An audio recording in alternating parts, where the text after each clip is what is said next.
Les gars, vous savez ce qu'on dit à une femme qui a déjà les 2 yeux au beurre noir? Ça s'appelle Les blagues à Tex et le sous-titre est savoureux. Viré pour une blague, en voilà 300. Guy, aujourd'hui, vous revenez, entre autres, sur l'affaire Tex. Voilà, Tex lynché par des gens dont certains ont en photo de profil Twitter le panneau « Je suis Charlie », tu vois, c'est-à-dire je me bats pour la liberté d'expression en matière d'humour. Laissez les humoristes faire leur métier. Ça vous fait rire, tant mieux. Ça vous fait pas rire, écoutez autre chose. Donc vous rejoignez ceux qui pensent Exactement. que c'est absolument excessif ce qui s'est passé dans Très Tex. excessif. Qu'on avertisse Tex, qu'on lui dise voilà, vous êtes allé trop loin, il faut pas que ça se reproduise. À mon avis, ça aurait suffi. Tex, on le connaît, c'est Tex. Il a dépassé les limites, il est comme ça. C'est quand même un peu bizarre, surtout que ça fait longtemps qu'ils cherchaient quelqu'un d'autre, donc ils ont qu'à être francs, même si c'est une direction. Donc Voilà. c'était un prétexte alors. C'est un prétexte, oui, bien sûr.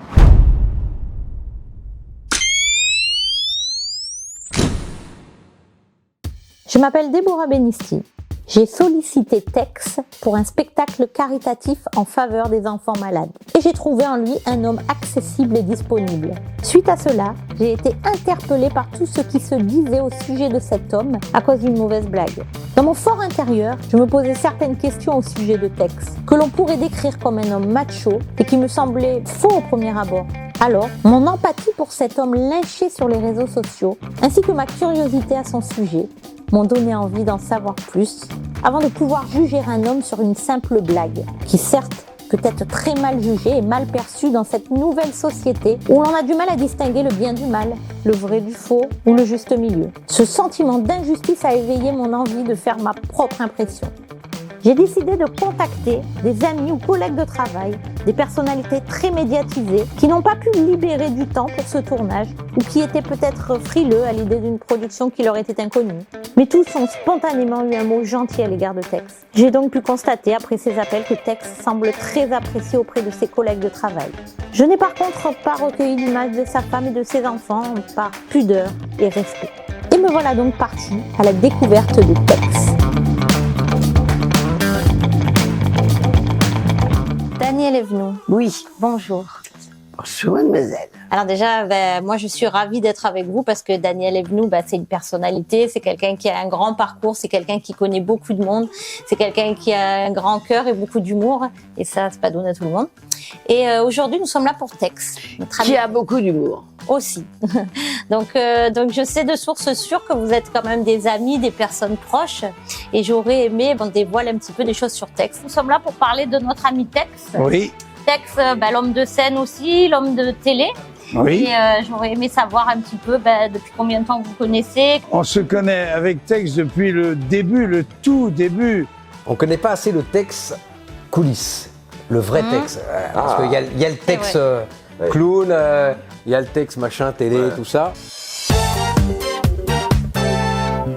Allez-y! T'es con! Ben voilà! Ça, je vois le coup qu'ils vont pas rentrer ensemble, les deux! Et moi, je connais le Tex de derrière. L'homme de sans connais le Tex de derrière. je vous vois venir. Hein. C'est-à-dire que c'est un vrai clown, c'est un vrai comique. Il va chercher toujours le rire jusqu'au bout et c'est un exemple dans le métier pour beaucoup de jeunes comiques, je pense. Comment vous vous êtes rencontrés? Pourquoi? À quelle occasion? Tex, c'est une très belle histoire, je trouve, parce que moi, quand j'ai démarré, j'étais dans les concours de jeunes talents où lui, il avait déjà sa carrière, il était déjà Tex, quoi. Et on passait dans les concours, dans les festivals d'humour, et il était juge. Comment vous êtes connus? À quelle occasion? Mais moi, Tex, je l'ai connu à la classe, comme beaucoup de gens, quand il faisait Salut, brother. Salut, brother! C'est moi! C'est un humoriste tout terrain, c'est quelqu'un qui peut arriver sur n'importe quelle scène et il va embarquer le public parce qu'il a beaucoup d'expérience, beaucoup de métiers. En fait, oui, c'est un grand enfant, Tex. Quelqu'un qui n'a pas... finalement, quand on est artiste, on grandit pas vraiment. Et je pense que lui, il fait partie des artistes qui ont gardé leur âme d'enfant et voilà. Ça sera pour toujours comme ça, je pense. Raconte-moi un petit peu ton enfance. Quel enfant était-tu? Oh là, moi j'étais un enfant gâté parce que j'étais avec je suis le petit dernier d'une famille de 6. Et je pense que j'ai été un enfant gâté, bien élevé, je pense. Je travaillais plutôt bien à l'école, mais je faisais l'andouille sans arrêt. sinon, écoute, c'était plutôt une enfance à la campagne, au milieu des vaches et dans les prés, voilà. Et tu étais un petit peu l'original de la famille ou vous êtes tous un petit Ils sont peu, tous originaux. Donc on va dire que tu as été élevé dans une famille équilibrée, une Oui, enfance...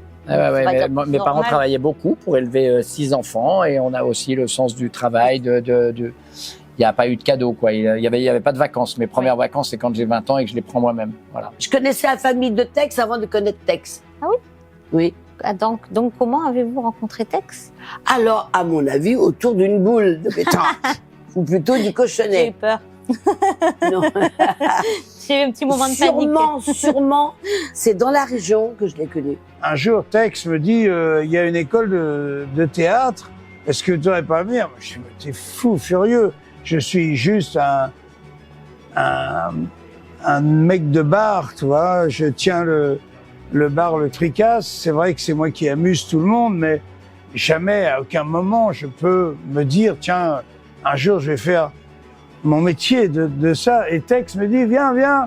Et on vient dans cette toute petite école de théâtre et on se met à faire des spectacles dans les troquets. Et on fait des spectacles qui sont gratuits et on commence à écrire des sketchs, des petites scénettes qu'on se met à faire.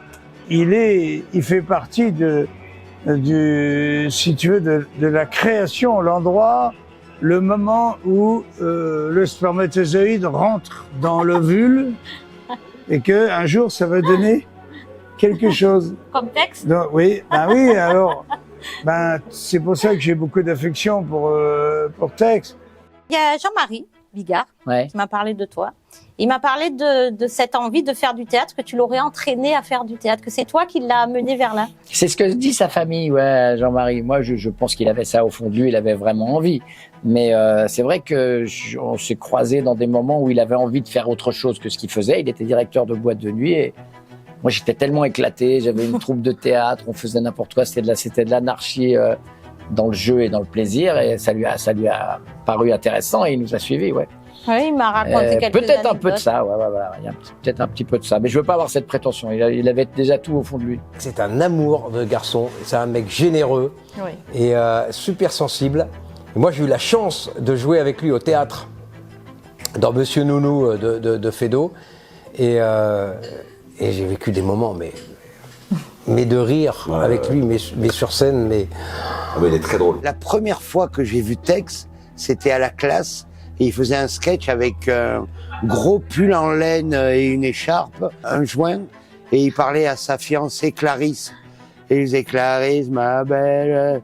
Et je me suis dit, mais c'est un génie. Et moi, je commençais les spectacles. Et puis, on s'est rejoints après dans des galas, dans des émissions de télé. Et je me suis toujours régalé avec lui, en fait. Alors nous d'un regard extérieur, nous connaissons l'homme Tex, Tex France 2, Tex à la télé, Tex l'animateur télé, mais on a envie de connaître aussi Tex la bête de scène, Tex l'ami, Tex celui qui est là pour ses amis. On a envie de savoir un petit peu des choses sur sa personnalité, parce que c'est vrai qu'on l'a beaucoup vu sur France 2, mais peu de personnes jusqu'à maintenant savaient réellement que ça fait des années que Tex fait de la scène. Mais oui, c'est dommage, je trouve. C'est dommage. Mais c'est vrai que, voilà... le truc de Tex, c'est qu'on pense que c'est juste un présentateur, alors que avant tout, comme je dis, c'est un humoriste. C'est pas le même. C'est carrément autre chose. Voilà, là, il y a plus de télé, il y a plus de caméra, il y a un public et avant tout, il travaille pour le public. Moi, je sais que quand il était sur les Amours, il travaillait avec le public qu'il avait. Le jour passe à une allure, Déborah. C'était incroyable. La vie passe à une allure. Et la vue aussi. Je suis plus près du caveau que du cerceau.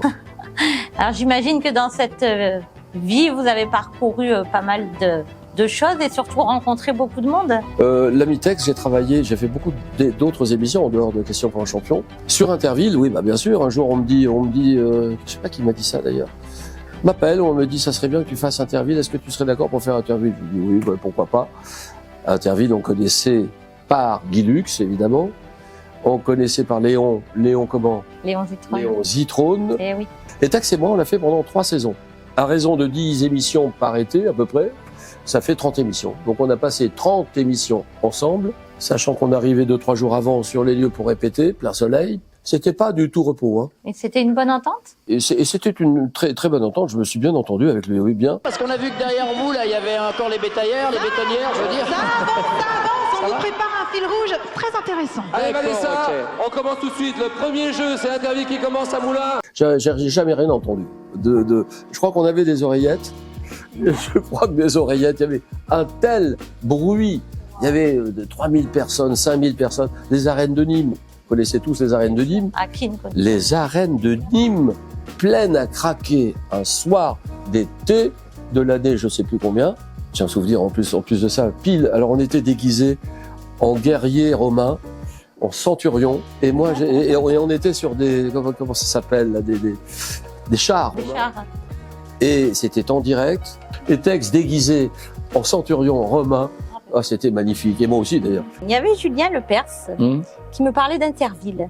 Ah, on a rigolé, Interville. Il paraît que vous avez bien rigolé. Il m'a parlé d'une fois où vous avez été sur des chevaux, vous étiez déguisés. Ah, on a fait plein de trucs. On avait fait plein de délires parce qu'à l'époque, il y avait plein de teasing. Ils appelaient ça des pré-génériques. Et je me souviens qu'ils avaient essayé de nous mettre sur 2 autruches à Sainte-Maxime. C'était impossible. Pendant 20 minutes, on essayait de monter sur les autruches, on a arrêté. C'était juste avant le direct. Hein. On faisait des gros délires. Moi, j'adorais. Hein. Je trouve qu'il n'y a rien de tel que les bons délires à la télé. Je repensais au délire de Jamel et Gad quand ils font la barre de fer et tout ça. J'aurais tellement voulu faire ce genre de délire. Ça s'appelle la barre de fer. La barre de fer? Oui. Les petites annonces d'Eli avec Dubosc, c'était... Voilà. Ah oui. J'en ai fait quelques-uns de ces trucs-là, mais j'aurais voulu en faire plus. Tex, on le connaît en tant qu'artiste de la télé, en tant que comédien sur scène, effectivement. Mais j'ai envie de le connaître en tant qu'ami, en tant qu'homme. Qui est Tex en tant qu'homme? Est-ce que c'est quelqu'un de jovial, de drôle? Est-ce que c'est quelqu'un plutôt réservé? Non, il est jovial et drôle dans la vie. Il est fidèle en amitié. C'est un gars qui est droit, que vous pouvez appeler au dernier moment pour monter sur scène. Et il n'est pas encore artiste quand tu l'appelles, hein, puisqu'il n'est pas devant le public. Et il répond présent aussi. Et j'en ai eu la preuve encore dernièrement sur la tournée qu'on est en train de faire, où on a eu des soucis. Et puis, on l'a appelé, il était 2h du matin. Et je lui ai marqué « Tu dors ?» Il m'a dit « Oui, pourquoi ?» et le lendemain, il était sur scène avec nous. Donc, il est toujours présent. C'est un vrai ami qui est toujours là. Ouais, c'est un gars bien. J'ai un point en commun avec Tex et beaucoup d'humoristes. Je suis pas humoriste, mais bon, on n'attend pas de moi que je gêne et que je me plaigne. Donc, dès qu'on est en dehors de chez nous, tout va bien. Nous sommes là pour sourire et pour faire sourire. Nous sommes sûrement éduqués comme ça, Tex et moi. On n'en a jamais parlé, mais c'est un homme, je dirais, vraiment à découvrir. Un homme vrai? Mais un homme vrai qui cache. Quelle élégance de cacher lorsqu'il a des soucis. Et on préfère tous les deux passer pour des foufous, ou une foufolle, que nous ne sommes pas, plutôt que de geindre. Ça ne sert à rien de se plaindre. J'ai pu remarquer aussi lors des tournages, lors des fois où nous avons suivi Tex, que il avait un trait de caractère. Je trouve qu'il est assez, déjà très généreux, et je lui trouve aussi une sorte de galanterie. Il est toujours là pour essayer de voir si tout le monde va bien.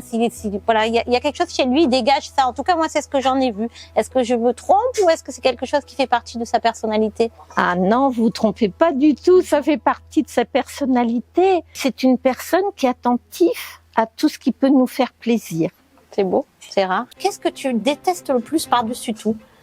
Ce que je déteste, il y a plein de choses que je déteste, mais j'essaye de tout aimer pour pas être aigri et puis pour pouvoir tout bien vivre.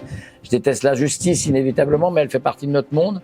Ouais, je déteste aussi les faux culs, mais il y en a, il faut travailler avec. Trop. S'il y a une chose que je déteste, et je voulais presque faire un spectacle là-dessus, c'est le mensonge. Je ne supporte pas les gens qui mentent. Donc c'est pour ça que j'ai beaucoup de mal avec les politiques, j'ai beaucoup de mal avec les avocats. Je ne supporte pas les mensonges et les gens qui mentent, parce que de toute façon, tu finis par savoir la vérité, et tu dis mais pourquoi ce mec il m'a menti, à quoi ça lui a servi à lui? Sauf qu'il y en a, ils sont installés comme ça dans le mensonge, c'est leur nature. C'est ça, c'est leur nature et malheureusement on est dans un monde où il y a beaucoup de mensonges. Il y en a plein. Trop. Il y en a beaucoup trop. Ouais. Il y a des mensonges internationaux, il y a des mensonges nationaux, il y a des mensonges cantonaux. Il y a l'être humain est plus ou moins menteur. Ouais, mais moi je déteste ça. Voilà, je crois pouvoir dire que j'ai jamais menti de ma vie, sauf une fois sur le conseil d'un avocat. Sauf une fois, c'est C'est mignon fou, parce hein. que tu te rappelles de la Non, mais fois où sur tu le as menti. conseil d'un donc avocat c'est qui me rare. dit vous êtes obligé de mentir. Oui, bon ça c'est Et encore. c'est un autre avocat chose. qui me dit ça, c'est fou quoi. Et Ah oui, donc c'est- j'ai fait un petit mensonge et après j'ai rattrapé. Mais c'est fou quoi. C'est un Ouais. avocat qui me et c'était il y a pas longtemps. C'était après mes péripéties. Donc c'est Tu te rends incroyable. compte, tu es en train de me dire que tu te rappelles de la fois où tu as menti. C'est assez rare et exceptionnel quand même. Oui, mais parce que je déteste ce mensonge-là, je préfère me couper la langue que de mentir.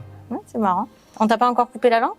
Si quand j'étais petit, ah, regarde, tu vois, il y a une Tu vois, marque. je savais. C'est quand j'étais petit, j'ai la langue coupée. Moi, j'ai aimé Tex, mais alors là, je vais être un peu dans l'émotion. Non, Gex. Non, Gex non, non, Citron. non, moi j'ai aimé Tex C'est par le meilleur. ma grand-mère, parce que ma grand-mère, c'est Ça elle va qui était regarder. fan de Tex, et du coup quand j'ai rencontré Tex en vrai, je lui ai dit « Oh mais tu sais que ma grand-mère t'adore » et il me fait oh, « Oui, bah, mais en fait je suis par les vieux et des chômeurs, ceux qui bossent pas, qui regardent les amours, mais et ben moi juste... » Et à chaque fois que je vois Tex, je pense ma grand-mère qui n'est plus là, mais je pense à ma grand-mère. Et donc moi j'ai un truc très sentimental avec Tex. Et oui, il est venu à mon anniversaire. Enfin, vraiment, c'est quelqu'un qui évoque beaucoup de choses pour moi. Et c'est quelqu'un d'humain qui doute beaucoup. Tu devrais arrêter de douter d'elle. Douter ou du café. Ou du café. Mais, jeu de mots. Mais moi j'aime beaucoup. Ouais, c'est quelqu'un qui est vraiment humain, qui est Accueillant. qui est accueillant, Ouais. qui aime les gens, qui Il est est pas, il est pas autant dans les certitudes qu'on croit. Et ça le rend d'autant plus touchant et d'autant plus humain. Et c'est quelqu'un qui est Pudique. et qui est très pudique en fait. Et Très qui, pudique. et qui, quand il aime les gens, et ben il y va à fond. Nous a fait bosser avec Eric sur une émission, tu te rappelles, sur les espèces de podcasts. Je me rappelle pas. Tu te souviens pas. Super Alzheimer. Mais et on a passé des super moments avec lui, vraiment. Et puis même son entourage est super, ses potes, sa femme, Ouais. Béa qu'on embrasse. Moi, j'ai eu la chance de Vraiment. rentrer dans son intimité, et Ah, de bah, dis connaître donc. sa famille, ses enfants, Ouais, sa ouais. femme. Et c'est Ils un ont mec du courage, ils ont adorable. du courage pour supporter Tex. Il fait beaucoup pour sa famille, très famille, pour ses tatars. Entre autres, moi j'en fais partie. Ses enfants aussi, j'ai pu remarquer en participant un petit peu, en venant un petit peu pour filmer la vie de famille, j'ai pu remarquer que ça avait l'air d'être un papa assez attentif. Marie, voilà, après moi je le connais pas, il y a que vous qui allez pouvoir nous en parler, mais j'ai l'impression que vous êtes une famille très unie en fait. C'est l'impression que vous avez donné. J'ai également fait la connaissance de Béatrice, sa femme. Une femme de caractère qui ne se laisse pas dicter sa conduite par un homme et qui est par-dessus tout une maman formidable, complice et bienveillante avec ses enfants. J'ai été conquise. Au fur et à mesure du temps passé auprès d'eux, j'ai acquis la certitude que Tex n'a pas le dessus sur sa femme ou les femmes de son entourage, comme pourrait le laisser penser la cause de son licenciement. Tu le connais en tant que mari, Oui, Tex. oui. Qu'est-ce que tu pourrais dire de Tex en tant que mari, en tant qu'homme, pour sa famille? Eh ben, il a créé une jolie famille entre Béa et puis tous ses enfants. Et je pense que c'est un papa qui est présent, malgré le fait de notre métier. Je sais qu'il y a des soirs, les artistes, on n'est pas toujours là. Mais qu'est-ce qu'on peut penser à nos enfants? Et ça m'est arrivé d'être en gala avec lui et on parlait de nos enfants derrière les coulisses, quoi. C'est beau. Et quand il y a des gens de la télévision qui peuvent penser qu'en racontant une blague, on peut mettre une sanction à un comique, c'est qu'ils n'ont rien compris. Qu'en fait, le rire, c'est pour faire oublier les bleus à l'âme. Mais ça, peut-être dans une autre vie, le comprendront. Donc, je leur souhaite longue vie et qu'ils se réincarnent rapidement. Le rire a toujours existé, mais c'est vrai qu'aujourd'hui, il est un petit peu censuré, en fait. Oui, je crois que le premier rire, il vient d'un homme de Cro-Magnon qui tape sur la tête d'un homme de Cro-Magnon et l'autre, il tombe et ça le fait rire. Ouais. Et donc voilà, donc le rire, il est au-dessus de tout. Ben oui. Et je sais qu'il a beaucoup souffert de ce qui lui est arrivé sur la 2 et qu'il souffre sûrement encore, Bien sûr. mais beaucoup, Bien sûr. et peut-être toute sa vie parce que c'est injuste, dur. un peu. Eh oui. Et l'humour. Parlons-en alors, est-ce que Tex est macho avec les femmes? Pas du tout. C'est pas ce que j'ai pu constater non plus, pas du Oui, tout. pas du tout. Absolument. Et puis il n'aurait pas intérêt, je lui casserais la gueule. Arrive. Mais non, il a un humour. Je pense que même le père de mes enfants, Jacques Martin, il pourrait peut-être plus faire aujourd'hui le petit rapporteur. Tout. L'humour est maintenant cadré, hein. Faut pas dépasser C'est ça. Là, alors des gens comme Tristan Bernard, je vais exprès un petit peu loin. Guitry, j'espère que ça passera encore, mais Coluche. Jacques, voilà, Coluche. C'est même pas Jacques en rêve. Martin, des proches, toute l'équipe du petit rapporteur. Je pense qu'on arrive dans une nouvelle ère et que malheureusement, on n'y est pas habitué, où il faut rien dire, il faut rien faire. Eh ben nous, on dit. Oui. Moi, je me suis fait jeter par notre amie Delphine Ernotte, très grande patronne de France Télévisions. Malheureusement. Et que j'ai pas été le seul, visiblement, puisqu'après moi, j'étais le premier de liste, par contre. Julien Lepers, premier de liste, je ne sais, j'ai jamais compris pourquoi, vraiment. Et après, suivi de David Pujadas, William Lémergie, Patrick Sébastien, Georges Pernoud-Talassa, Gérard Rolls, il y a une liste longue. Et donc, l'ami Tex, là, ça m'a beaucoup touché. Il n'aurait pas dû faire ça en pleine période MeToo. Elles se sont précipitées là-dessus. Notre amie Delphine Ernotte s'est précipitée là-dessus pour le jeter dans le quart d'heure qui suivait, en fait, très rapidement. Peut-être ça n'aurait pas été ça aurait peut-être été autre chose, certainement. Donc voilà, il s'est retrouvé sur la touche, comme moi. Donc je dis bienvenue au club, frérot. Bienvenue au club, frérot. Et puis donc on s'appelle régulièrement, on se voit régulièrement. C'est un garçon que j'aime beaucoup, en fait. Je l'aime beaucoup, il a un talent fou. Alors moi, il y a quelque chose qui me choque un petit peu de la génération d'aujourd'hui, c'est-à-dire que à partir du moment où là, c'était une blague. Apparemment, cette blague a choqué, une blague qui pour moi existe depuis longtemps, pas que pour moi d'ailleurs. C'est une blague qui a été reprise. Je vois que c'est pour ça que j'ai envie aujourd'hui d'apprendre à tout connaître, parce que les gens ils s'arrêtent sur une blague, une erreur ou qui n'est pas pour moi une erreur, mais leur erreur, parce qu'on a tous un schéma de compréhension. Tu vas faire des tas de choses bien, tu vas amuser les gens pendant des années, les gens vont t'aimer pendant des années, et puis là, un mot, une phrase, une virgule, et puis on dirait que tout se retourne, que les gens ont oublié tout ce que tu as fait de bien derrière. Et c'est ça qui me choque un peu, et c'est pour ça que j'avais envie de connaître qui est Tex. Parce que pour moi, Tex n'est pas juste l'homme qui était à la télé, qui s'est fait virer pour une blague que tout le monde a déjà faite, ou beaucoup de monde a déjà faite. Ça serait assez réducteur. J'avais justement envie de savoir, de te connaître, de savoir qui tu étais. Moi, j'ai découvert quelqu'un de généreux, quelqu'un de drôle. Aujourd'hui, je sais que c'est quelqu'un qui ne ment pas. Et ça, c'est déjà pas mal. C'est déjà beaucoup dans le monde où on vit. Et voilà. à la télé aussi. c'est vrai, c'est particulier. Et oui, c'est particulier. C'est-à-dire que tu as des gens qui t'ont idolâtré pendant 20 ans et pour un mot, une virgule, une phrase, on va Non, je pense que ceux-là, ils continuent à t'aimer. C'est pas le problème. C'est plus le jugement de cour qui te rendra, noir ou gris selon la hauteur à laquelle on te jugera. Mais bon. Ne jugeons pas, comme ça on ne sera pas jugé, etc. Donc moi, voilà ce que j'en retire, c'est tout. Et est-ce que ça t'a attristé quand même? Ça m'a plus qu'attristé, ça m'a énormément touché. Et encore maintenant, je pense que je suis encore vacillant de ça, mais je vis avec ça, voilà. Mais je vis aussi avec mes 20 années de télé où je me suis tellement amusé, et mes 5000 émissions et mes 5000 spectacles, je vis avec tout ça. Qui ne connaît pas Tex? Moi, quand je dis je vais voir Tex, on me dit Tex. Tex, on voit le sourire, le visage qui s'illumine.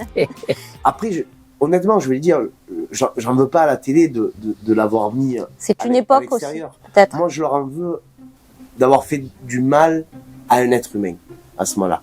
On peut dire, écoute, ça le fait plus, il faut passer à la jeunesse, faut que tu fasses la passation, mais ne t'invente pas une excuse, quoi. Parce que voilà, ces blagues-là, on en a fait, Bigard en a fait des blagues comme ça. Mais cette blague-là a déjà été reprise maintes et maintes fois bien avant. En fait, là, c'est pas une nouvelle blague, elle est pas sortie de nulle part. Ce qu'il faut savoir, c'est que Tex, en tout cas, moi, je le connais pas depuis longtemps, mais ça a l'air aussi d'être un homme cultivé, qu'on ne montre pas, ce qu'on ne dit pas, mais il a l'air d'avoir... il est cultivé, il peut te raconter des tas d'histoires, il peut t'apprendre des tas de choses que d'autres ne savent pas. Ah mais oui, il a de l'histoire. Mais de toute façon, je pense quand on est humoriste, faut quand même avoir un minimum de sens et pas d'intelligence, mais voilà, d'instruction, de connaître un peu le passé des choses. Sinon, voilà, on raconte juste des blagues. Et voilà, il y a plein de petites choses. Faut être un petit peu cultivé, oui, je pense. Et il faut avoir un petit truc en plus, comme vous l'avez certains, pas tous. Ah, lui, il a la tête, il a les accents, il a il a la gestuelle et puis il a une gueule. Moi, quand je le vois, je rigole. Moi, avec son gros nez, il me fait ça, je rigole, moi. Tex. Je dis souvent... En fait, son talent, c'est le gros nez, en fait, je pense.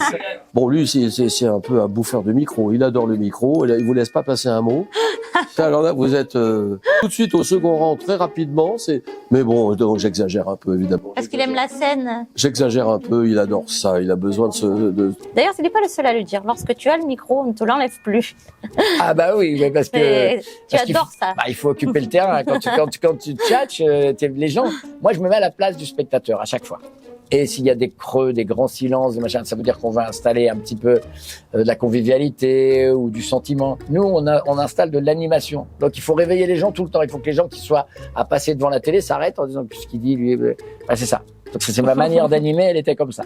Voilà. Mais j'ai envie de dire que c'est un petit peu dans ta nature, parce qu'en fait, une soirée à la maison avec du monde, bah, Tex, il rigole. On est tout le temps à fond, hein, ouais. On est sur ça. tous les coups. Mais moi, je me suis bien entendu avec lui. Et puis, il n'y avait pas que nous, il y avait encore d'autres animateurs. Donc, c'était une bagarre de micro complètement dingue là-dedans. Et c'était en direct, en plus. Ah oui. Et c'était en direct. C'est ça qui était formidable. Il a été adorable tout le temps. J'exagère un peu avec le tableau que je brosse de lui. Il reste avant tout son premier métier, c'est humoriste, Tex. C'est un homme de scène. C'est un homme de scène. Oui, c'est même un showman. Et vous avez pas mal joué ensemble. Et apparemment, j'entends que Tex est quelqu'un de toujours bon vivant, quelqu'un qui va vers son public. Ouais. C'est ce que j'ai pu voir, en tout cas. Ah oui, mais Tex, il a toujours fait de la scène parallèlement à la télévision. Il a jamais arrêté, en fait. Peut-être que la télé a pris pas mal de place à un moment donné dans sa vie, mais ça, après, c'est les choix, c'est comme ça. Mais il n'a jamais arrêté d'être sur scène. Et puis même quand il faisait les amours, les gens étaient contents de le retrouver sur scène après, comme on fait par la suite beaucoup d'animateurs comme Arthur, comme Julien Courbet, qui sont des gens de télé et qui ont eu envie, peut-être parce qu'ils avaient aussi ça en eux, d'aller vers la scène. Mais Tex, ça fait longtemps que c'est comme ça. En tant qu'humoriste, moi je l'ai vu un soir, il m'a invité, il avait invité tout le métier, les gens qu'il aimait bien du métier, il m'avait invité, j'étais dans la salle à l'Olympia. Oh. Et il a fait, vous savez ce que c'est que l'Olympia, se faire l'Olympia, c'est un grand moment pour un C'est le rêve de beaucoup d'artistes. Voilà, exactement, le rêve de beaucoup d'artistes. Et oui. Et donc je l'ai vu et je l'ai trouvé mais formidable, extraordinaire, très très bien. Tenir de A à Z, j'étais mort de rire, ça s'est bien passé. C'est pratique ces petits sénotones, mais alors dis donc, ils nous l'ont pas dit quand on l'avait acheté. Faut pas prendre le bain avec. On savait pas, nous. Maman, elle va dans le bain, elle oublie d'enlever l'engin, à peine d'un flotte. Claude François. Applaudissements, la salle conquise, totalement riche, et je n'arrête pas de lui dire, mais pourquoi est-ce que tu ne te mets pas là-dedans beaucoup plus que ça?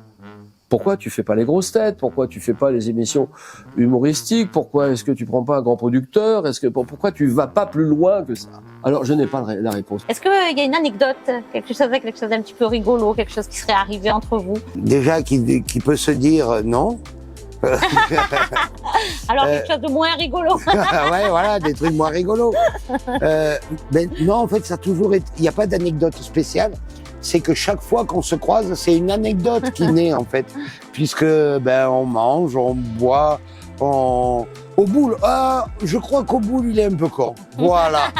Voilà, si on doit trouver un truc, parce qu'il croit qu'il est bon au boule. Parce qu'il joue avec des bons tireurs. Mais bon...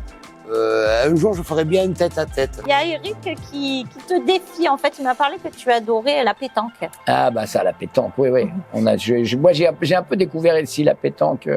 J'aime le jeu. J'ai présenté un jeu. Quand je suis sur scène, je joue. Quand j'ai du temps libre, voilà, vous êtes arrivés, on était en train de jouer. Exact. Et je pense que tout peut passer par la camisole de force du jeu. Et donc, c'est intéressant. C'est comme ça qu'on découvre les gens. Et c'est Patrice Laffont qui me disait, quelqu'un qui joue pas, pour moi, est suspect. Et je suis pas loin de penser un peu ça. Quelqu'un qui joue pas, je me dis, quoi, tu joues pas, toi? Tu sais pas t'amuser. Bizarre. Ouais, c'est bizarre. Là, on efface tout. C'est quoi? Je savais que j'étais filmé. C'était gênant. Il y en a, ils ne savent pas s'amuser, ils ne savent pas prendre la vie. C'est une manière, je pense, de se tourner vers les autres et et puis d'occuper son temps. Voilà, occuper son temps, c'est quand même fondamental. Mais moi, je suis un peu un hyperactif pour ça. T'es toujours occupé? Ah, il faut toujours qu'il se passe quelque chose. Ouais. Sinon, tu t'ennuies. Ah, je déteste m'ennuyer. Ouais. Alors, je prends la voiture et je fais 800 km et je vais voir quelqu'un. Pour ne pas s'ennuyer. Après, il a un autre défaut. Il est avec 3, l'équipe de foot de 3. C'est un peu comme si tu étais avec un poisson clown et que tu dis il va battre le requin. Non, il va pas le battre le requin, Tex. Donc il est rêveur. Ah oui, il croit toujours. Ah oui, mais ouais, et puis en même temps, quand on est supporter de foot, c'est plus qu'une religion. Oui. C'est-à-dire que j'ai vu des mecs qui étaient catholiques, qui sont devenus musulmans. Ça va, merci. Je sais pas si tu as eu le son de la cloche, mais c'était bien. C'est vrai, synchronicité. Oui. On peut changer de religion, on peut changer de femme, on peut changer de... Mais pas de club de foot. Impossible. Ben non, c'est une grande famille. Ouais. C'est vrai qu'on voit qu'il s'intéresse au foot, au sport, il s'intéresse à beaucoup de choses. Je souhaite à tout le monde la carrière de Tex parce qu'il est heureux. Et je souhaite à tout le monde d'être heureux comme il l'est. Il a su, indirectement, on va même parler financier, il a su placer son argent. Et je me dis, putain, mais je souhaite à tous les humoristes de faire ce qu'il a fait, quoi. Et il est heureux, il a une famille, il a des enfants, il fait la fête avec ses amis, on est toujours heureux. Il partage beaucoup. Voilà, il partage, il aime pas être seul, surtout. Ouais. Il veut qu'il y ait du monde avec lui, il veut de la joie, il veut de la bonne humeur. Je pense que c'est par rapport à tout ce monde autour de nous qui est tellement anxiogène. Et lui, il nous met dans une bulle et on est un peu en protection. On est dans la Tex Family et on se sent bien en fait. Donc on a envie de faire la fête, on a envie de déconner. Et je pense que c'est ça qui donne indirectement, sans nous le dire. Et c'est pour ça que c'est une belle personne. Et c'est pour ça qu'on est bien ici. Dès que tu vois Tex, t'as la banane. Tu sais, il y a des gens que tu vois que tu fronces un peu les yeux. Ah ben lui, c'est l'inverse. Il déclenche le sourire. Qu'est-ce que tu aimes de la vie? Qu'est-ce que tu aimes moi, des ce que gens? j'aime de la vie, c'est le rire. Ouais, je sacrifierais des bonnes soirées pour une bonne vanne et je risquerais de me faire virer d'une soirée parce que j'ai voulu faire une bonne vanne, mais je m'en fous, je la fais. C'est fou. Oui. Et je suis à l'affût de ces vannes tout le temps.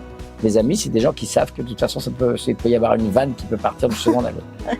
C'est des gens qui ne se vexent pas et qui savent qu'une vanne reste une vanne. Même s'ils se vexent, de toute façon, ça tombe.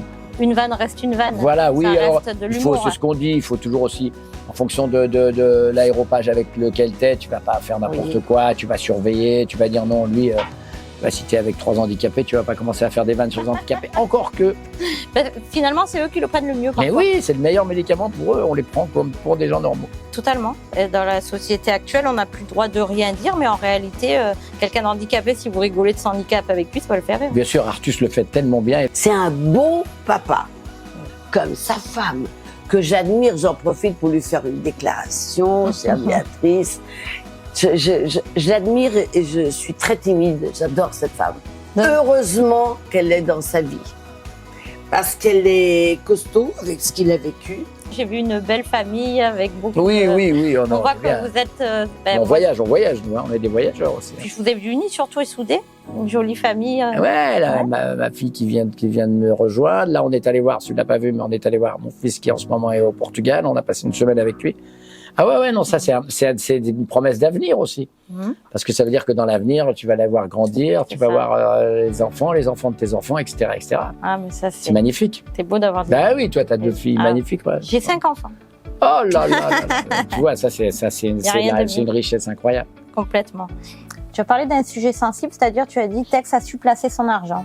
Alors c'est vrai que les gens d'un regard extérieur, ils se disent que toi, toutes les personnes qui ont fait de la télé, ce sont des personnes riches, des personnes où l'argent coule à flot, parce que c'est vrai qu'en France c'est un sujet un petit peu tabou, l'argent.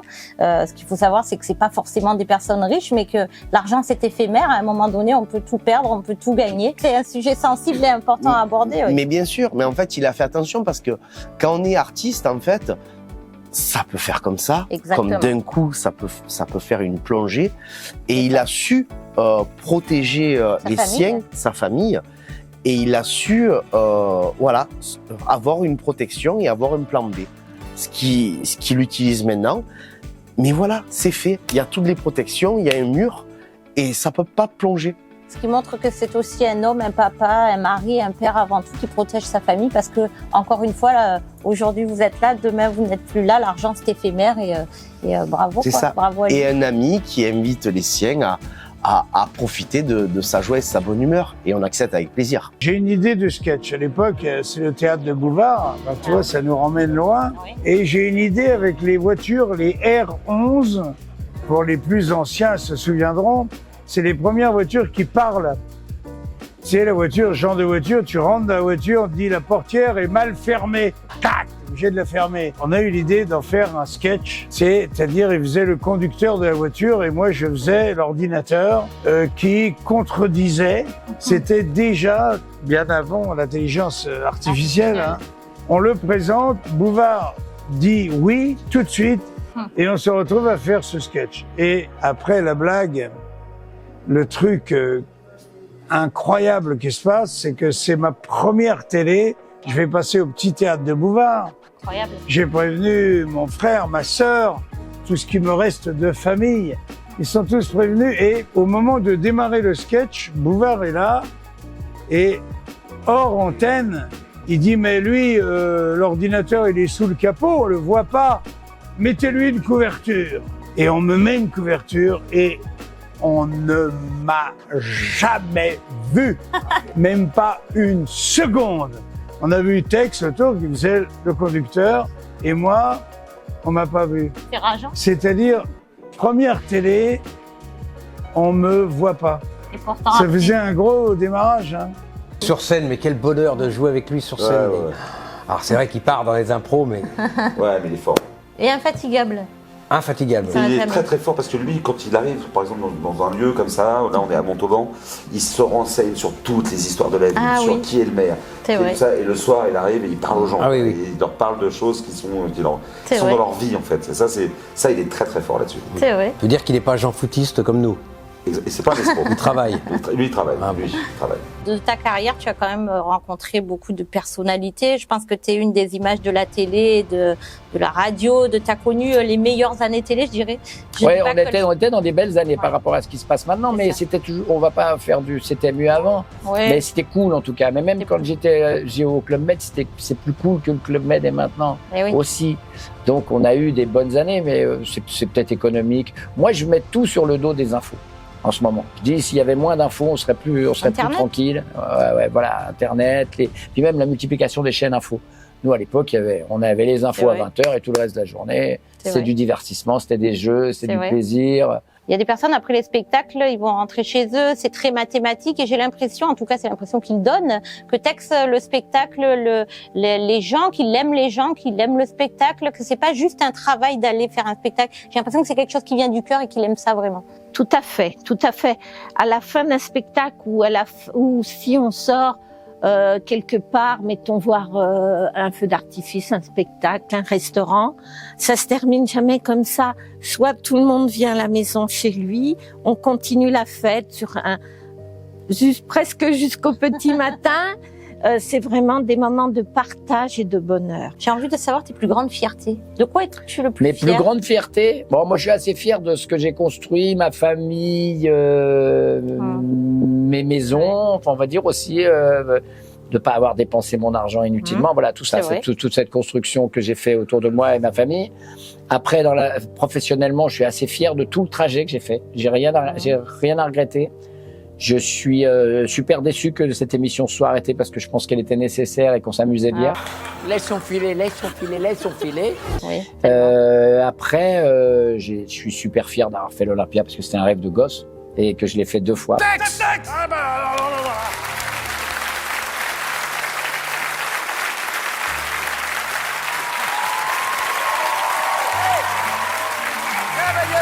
Puis après, je suis fier de tout ce que je fais. En fait, j'ai honte de rien. J'ai fait aucune faute, selon moi.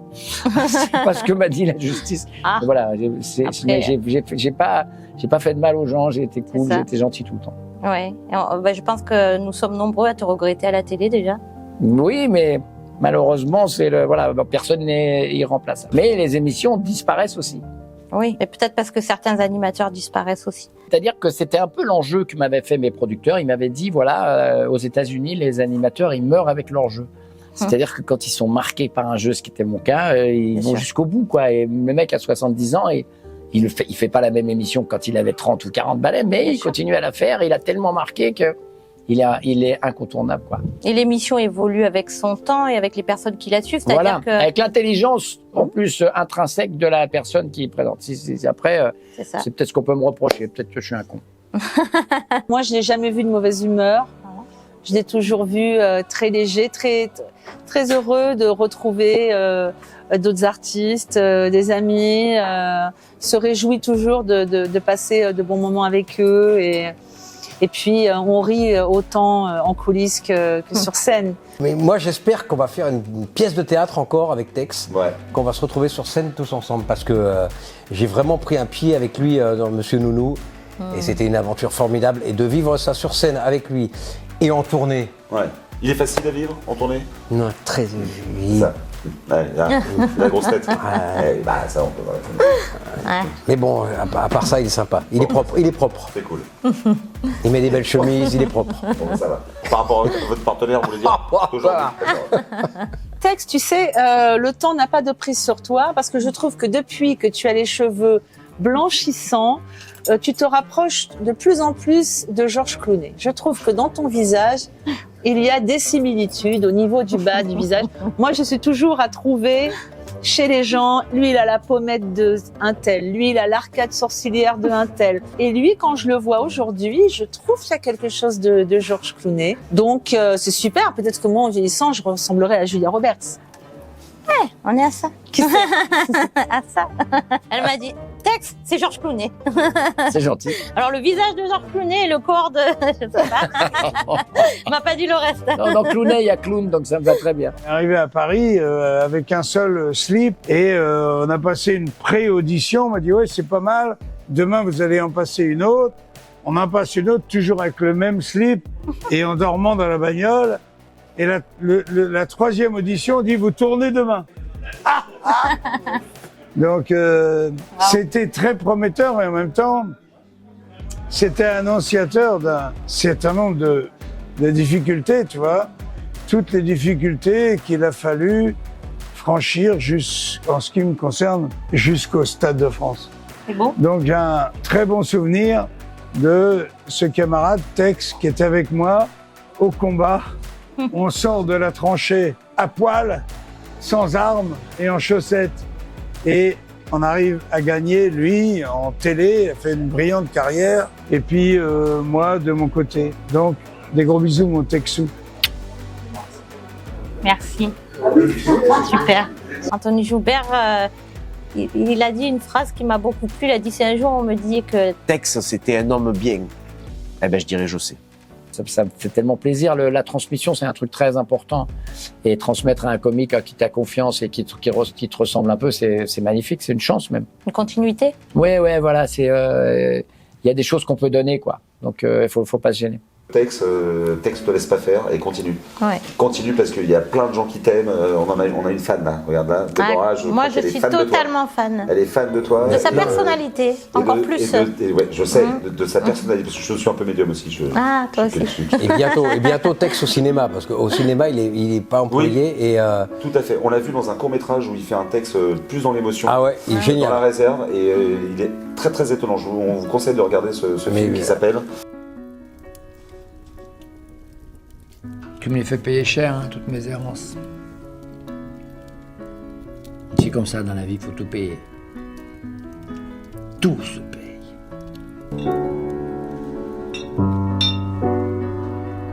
Eh bien, merci. Bah, merci à toi. Merci à vous. Vous êtes super. Bah, merci. C'est bien, j'ai rien fait. Je me suis éclatée.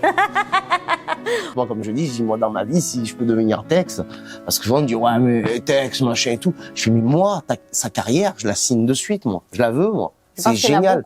Voilà, c'est quelqu'un qui a réussi. Est-ce que tu as quelque chose à ajouter à Tex? Est-ce que tu as quelque chose à lui dire personnellement? Je voulais lui dire 2 mots, mais je vais lui en dire 3.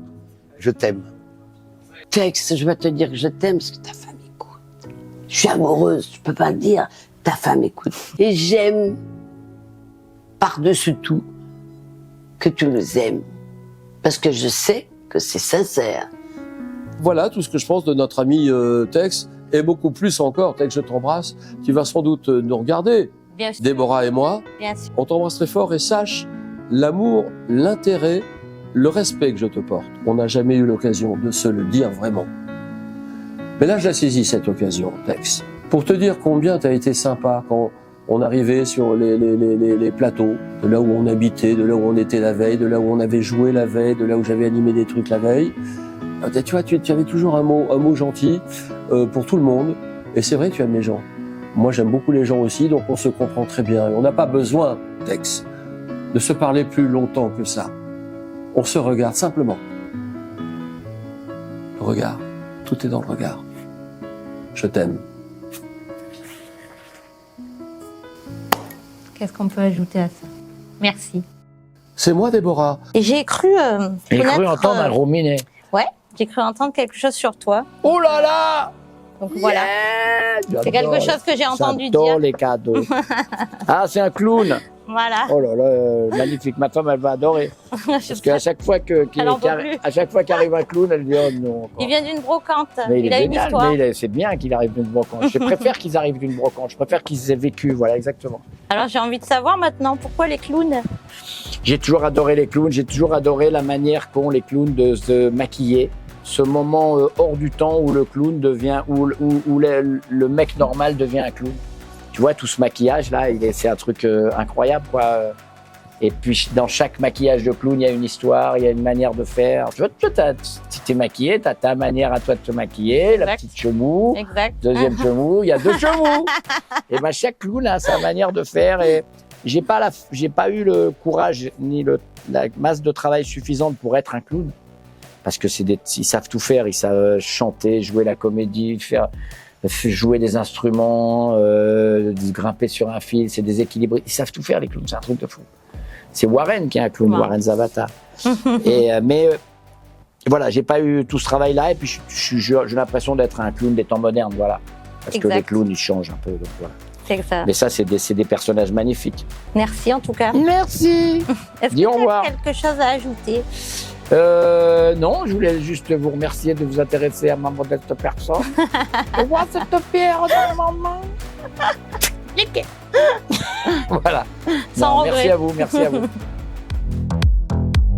Après plusieurs semaines de tournage, j'ai donc rencontré un homme drôle qui partage des moments avec son entourage. Un homme très pudique sur ses propres sentiments.